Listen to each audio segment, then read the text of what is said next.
The prize winner for 2016 goes to Yared.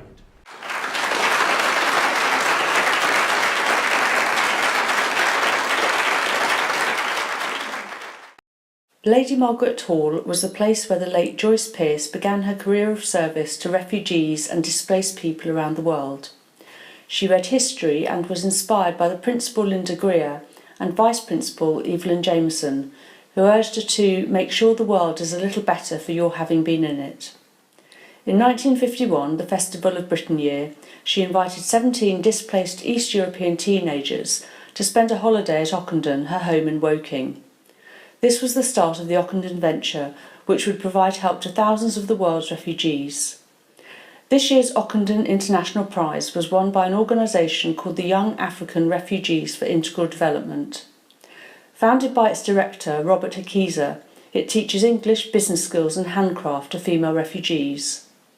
Chair of the judging panel and BBC journalist Michael Burke told us more. The Ockenden Prize is a lot of money. 100,000 American dollars could really make a lot of difference to any charity, really, and certainly to the lives of the people that they're dealing with.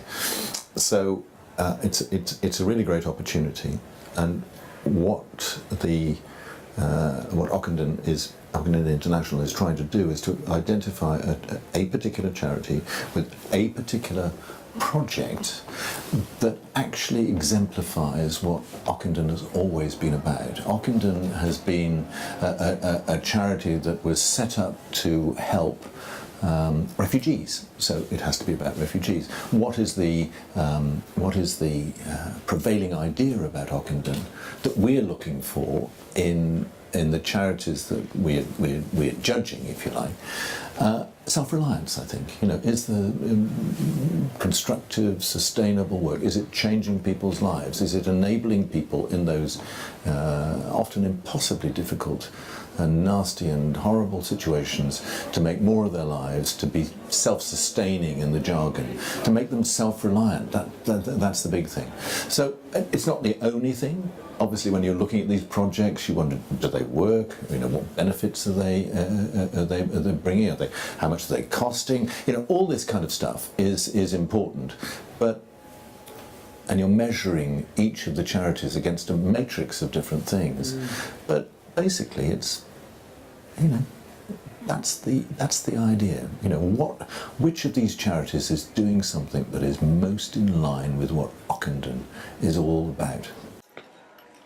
So, Steve, I wondered if you could tell us, please, why the Ockenden Prize came about, and maybe a brief history of Ockenden and the prize giving.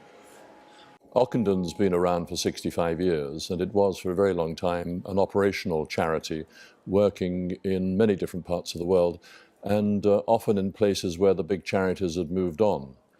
And a few years ago, the trustees decided that we would move from the operational part of our history into a giving organization, a donor organization. And we thought about the best way to dispense the money that we have available to us every year, and decided that an international prize would be a good idea. And the idea of the prize really is that we encourage charities that promote self-reliance, who encourage people to start projects in the places where they are displaced, where they are refugees, often in large rambling camps. We get enterprises going, and we thought that we should reflect what Ockenden did for all those years with an award to continuing operational charities. Sounds wonderful. And if I could, without prying any key secrets, I'd just like to ask how the winners are chosen. It's a fantastic prize. Well, we advertise the award every year in about August, and we go through the international news agencies like Reuters and AP to let organizations know that this prize money is available. And then we get large numbers of applications, and we have a team of people who assess them, and finally we come down to a short list of 3, and the final selection is made actually on the day of the judging. I wonder if you could perhaps explain with some examples or otherwise why the prize is so important and what successes it's driven. Well, $100,000 may not seem to be a huge sum in the capital of banking here in the UK, not far from London, but in an African village or a remote place in Asia, $100,000 can really change lives. And we've seen the prize money used to great effect in the last 4 years in places like Zimbabwe and India. And the money goes an awful long way. And, but also it gives the charities a chance to bring field workers to Oxford for a few days to meet sponsors and to meet bigger charities that perhaps support the projects in the field.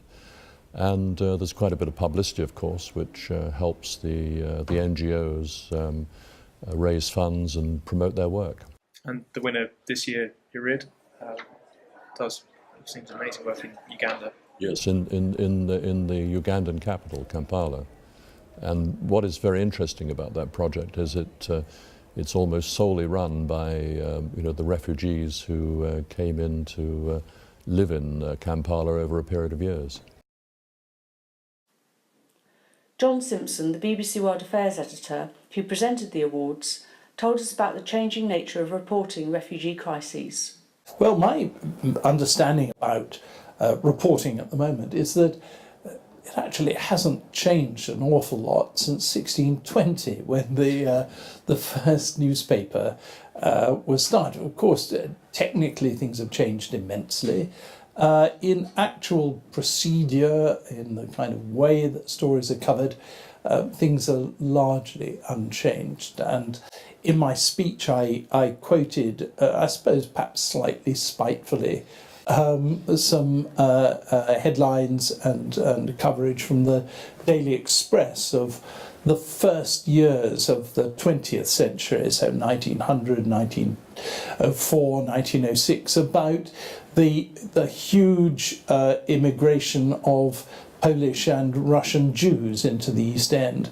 And the language was almost the same. I don't think now even the Daily Mail or the Daily Express would use a word like rubbish to describe immigrants into Britain, but in every other sense there was this feeling that they're pushing British people out of jobs, pushing people out of their homes, they're taking over and they've got disgusting habits, they're quite low life characters. And of course, 3 generations on, there were doctors and scientists and indeed in some cases politicians. Quite. So leading on from that, do you think in particular this refugee crisis is often misreported, or in a historic context, is it the misreporting that does happen, is that particularly unusual, do you think? I wouldn't say that it was misreported. In fact, I think it's been rather well reported.